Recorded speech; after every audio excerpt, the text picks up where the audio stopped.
The cozy gaming industry and trends are definitely on the rise right now, and it seems like every year we're seeing more and more amazing cozy games. This includes good ones and some that are just total poopy. Hi, I'm Beansy, and today I would like to talk about the 5 cozy games that made me fall in love with cozy gaming. I used to be an exclusive RPG player. Games like The Witcher, Skyrim, Dragon Age. I always felt like realistic art styles and graphics was what really helped me connect with the story. So I always shied away from games that didn't have a certain look. But today I wanted to dive in to some of the games that really pulled me away from the hack and slash RPGs and adventure games and truly made me fall in love with the relaxing side of gaming. So up first we have Hello Kitty. Of course, you know I'm going to talk about this. If you follow me on any of my other socials, you have seen me post about my affinity for this game. Will stop eventually, okay? I just don't know when that is. But I feel like it's my sworn duty to spread the gospel of Miss Kitty. Especially because I was not raised on Hello Kitty. Like, it's not like a nostalgia thing for me. I was even hesitant to buy it because I was like, I don't like Hello Kitty. Like, that's not my thing. No. Just put on a shield when you play it. And forget that it's the Sanrio characters and just give it an hour and you'll see what I'm talking about. In fact, I was quite the little hater back then on Miss Kitty, but I was edgy back then, so. Nostalgia aside, Hello Kitty is genuinely a good game, even when you don't have pleasant childhood memories attached to the Sanrio characters. While games like Animal Crossing and Stardew Valley will always be king and queen of the cozy gaming realm, I would personally like to argue that Hello Kitty is up to par, if not better. But before you jump me for saying these sacrilegious things, let me explain what the game offered that I liked that the other games didn't really fulfill for me. Now, I'm not saying that Hello Kitty is inherently a better game than Stardew Valley or Animal Crossing, because these games offer different elements you're not going to get from Hello Kitty, like the romancing and the customization aspects. Those aren't really big in Hello Kitty. I'm simply saying that it might be cozier. This is what I would like to call a brain off game. The dialogue is easy to understand. There's not a whole lot of like nuance or story that you're trying to read into. It's very simple and easygoing. There's really not even a set currency in this game. It's just giving and getting gifts. Who doesn't love that? And then you like trade cute little things that you pick up, like the sand dollars or moon jellies or whatever they're called. Gathering resources is quick. There's not an animation for every little thing that you're picking up or doing. You just like get close and press the action button and then it's in your inventory. And I think that the buttons are super intuitive and easy to learn. If you're playing on PC, you can use a mouse, but you can also just choose to use your keyboard, which is how I play. So I like the versatility and options there. It suggests that you play with a controller, which I have not tried yet, but I like it just as well with a keyboard. I'm not naturally good at video games. Especially the whole like jumping and moving at the same time. Oh my god, you should have seen me trying to play It Takes Two. Man, I love that game, but I do not know what the hell was wrong with me that I could not figure out how to do that gracefully. The jumping mechanics, I just sucked at it. And then I felt bad for Ben because he'd just be sitting there like twiddling his thumbs waiting for me to catch up. It's so, as someone who's not good at stuff like that, this is a very easy game to do that kind of thing in. And then the stories are cute, they're low stakes, but they're not low importance. You go around the island helping each of the islanders with various quests, all while learning about them and learning what they like or don't like and what makes them unique. And then another thing that I liked was the color palette. It's very pastel and calming. I really like the colors that they chose to implement in this game. Next on the list is Animal Crossing. Is it really a cozy games video if Animal Crossing doesn't make it on the list? I'm not going to talk a whole lot about this game because I feel like everyone and their aunt has talked about this game. And while I don't think it's overrated, I do think it's over-conversated. I don't even know if that's a word, but basically everyone has talked about it. But if this is the first ever cozy games video that you've ever watched, I'll give you the rundown of this game and why it is so beloved. So Animal Crossing New Horizons is one of 5 main installments in the Animal Crossing series, with some other fan favorites being Wild World and New Leaf. These games always start with the main character starting on some kind of new journey. This game has no strict goals. New Horizons, you move to a deserted island and you slowly start building a thriving metropolis, maybe is the word. You're building a community from scratch. The most notable aspects to this game that make it so lovable is the art style and customization in the color schemes. and the open-ended relaxed play. You gather resources, craft furniture, make friendships, decorate your home and your island, and customize nearly every aspect of the island. The game also runs in real time, so that means that whatever day and time it is in the world where you're at, it's the same in the game. So that means it has the same seasons as what you're experiencing, so that makes it feel really immersive and wholesome. You will also be perpetually in debt to a little raccoon called Tom Nook. But that's just the name of the game with capitalism, baby. This next game, I truly cannot believe that I don't see it on more of the cozy games lists. Maybe it's because it's such an old game, or like everyone thinks that everybody else knows about it, but it's Minecraft. This was the first game in like the cozy category that I really got into and enjoyed. And Minecraft is such a versatile game. It can be as intense or relaxing as you want it to be. My favorite way to play is with survival mode on, but then I turn the mobs off so that I don't have to worry about, like, you know, creepers blowing up my house or looking at somebody wrong. There's no story, no dialogue, and no friendship maintaining. It's literally just good music and vibes. I started this game in the 5th grade, which was over 10 years ago.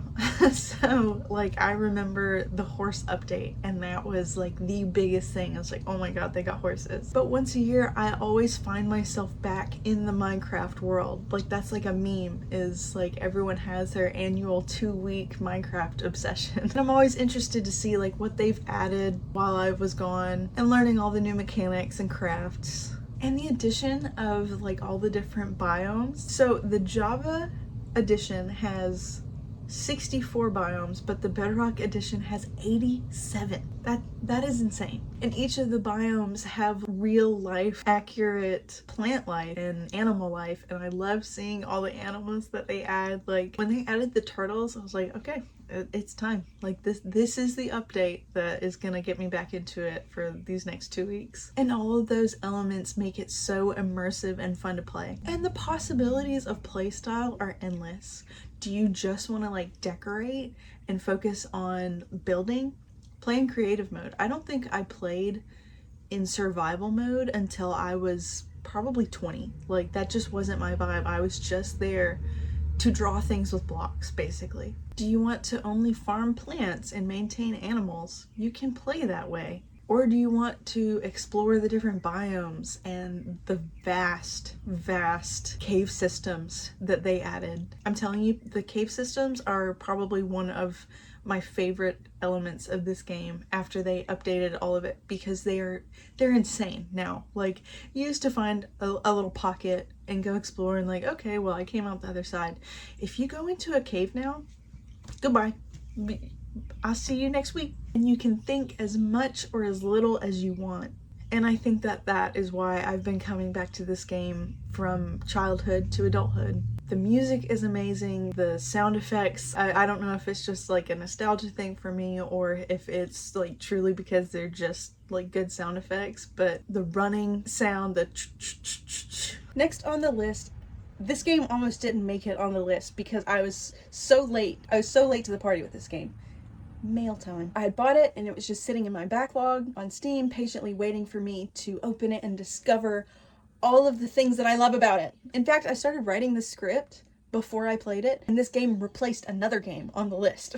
That's how much I liked it. It's got all of my favorite cozy little things. It's got whimsy. It's got character. It has little animals that are genuinely unique and interesting. And I found myself laughing, like actually laughing out loud at some of the dialogue, and just being surprised with some of the things that they have to say. And surprised with how charming and endearing it is. Some of the scenes are hilarious, and some of them are just downright touching. And you know, I'm a sucker for character customization, and I think that the art style mixed with the customizations that you can put on your character, I think it just made this game so adorable. I love the woodland and whimsical design, and the whole world is like scaled up, so you're like that big in the game, so everything is real life sized. You're seeing teapots as houses, and it kind of has like an Alice in Wonderland-esque vibe to it, which was almost my personality in like 7th grade. So it kind of brought back a bit of nostalgia for me on that front too. And I also like that it's not a platformer. I feel like so many cozy games stick to like the platformer like formula. I think it plays more like an RPG, giving you the option to control your camera at a 360-degree radius. And that's actually what holds me back from enjoying other cozy games. Is I'm used to playing games like Skyrim where I have full control of how I'm looking at things. And I feel like other games that I would otherwise be interested in, like Fields of Mystria or Stardew, I feel like that is what has held me back from like really getting into them and enjoying them. There are no deadlines or time constraints or combat, so you're free to just deliver the mail to all these sweet citizens and learn about them, and you can just enjoy the scenery and the work that was put into designing the game. Number 5 on the list is Unpacking. I know that this one makes it on a lot of cozy gaming lists, but for good reason. Now, Unpacking was one of those games that I didn't get for a long time because I just didn't think I would like get it. I didn't think that that was up my alley. I was like, okay, so I'm doing chores and organizing for somebody else when I literally need to do that in my own real life. Like, I think I'm good. But this game was definitely a pleasant surprise on that front. I found myself even being a little disappointed that it ended as soon as it did. But that was just because I liked it so much and I wanted it to keep going. But I honestly, not to get like sentimental, I honestly think that that was like part of the charm of this game is because it like explores the changes and growing pains of youth and finding out who you are and what you like and what you're good at and what you're not good at. And then just like our youth, it's over before you know it. It's over before you want it to be. And you don't really get any more levels. You just can revisit the same ones as memories. So not to get all sad, but like it was very touching in that way. And I thought that the story, even though you have to read between the lines and like kind of deduce like where her life is and where it's going, I think that that is what made this game stick out to me so much. You're following this girl's life, unpacking her boxes through the stages of the different rooms that she's in, from being a little girl to moving to college. And by unpacking her stuff, you're also like unpacking her life and her personality and interests. And I thought it was so interesting and sweet to see some of the same items throughout the entire game, and then like sad to see when she like let go of other stuff. I'm like, oh, like you're letting go of your childhood, but like that's just how it works, like you have to. And I don't want to give too much away because this game is very much like reading between the lines and kind of like not making up your own story, but like you can add as many little details in that story as you want. Like it's a very open-ended and ambiguous game, and the sound effects and the music are crisp and soothing, and the colors are very easy on the eyes, and it's a very replayable game. And it can be brain off, especially once you know the story. You just put her stuff away, different every time, the same every time. It's relaxing no matter how you play it. This game is available on most platforms, but my favorite way to play is on the iPad. It was actually the first game that I played on the iPad that made me think like, oh yeah, iPad girls, I see you. I understand. iPad games might be a move. And that wraps up our 5 games that got me into cozy gaming. Let me know what games made you fall in love with cozy gaming, or what games that you might like play wrong in a cozy way, like Baldur's Gate. I've seen people talk about how playing that can be cozy. So if you enjoyed this video, don't forget to like and subscribe, and maybe drop a comment letting me know like your first cozy game, or maybe videos that you'd like to see in the future. Thanks for spending a little cozy time with me today. I'll see you in the next video. Okay, cool, love you, bye.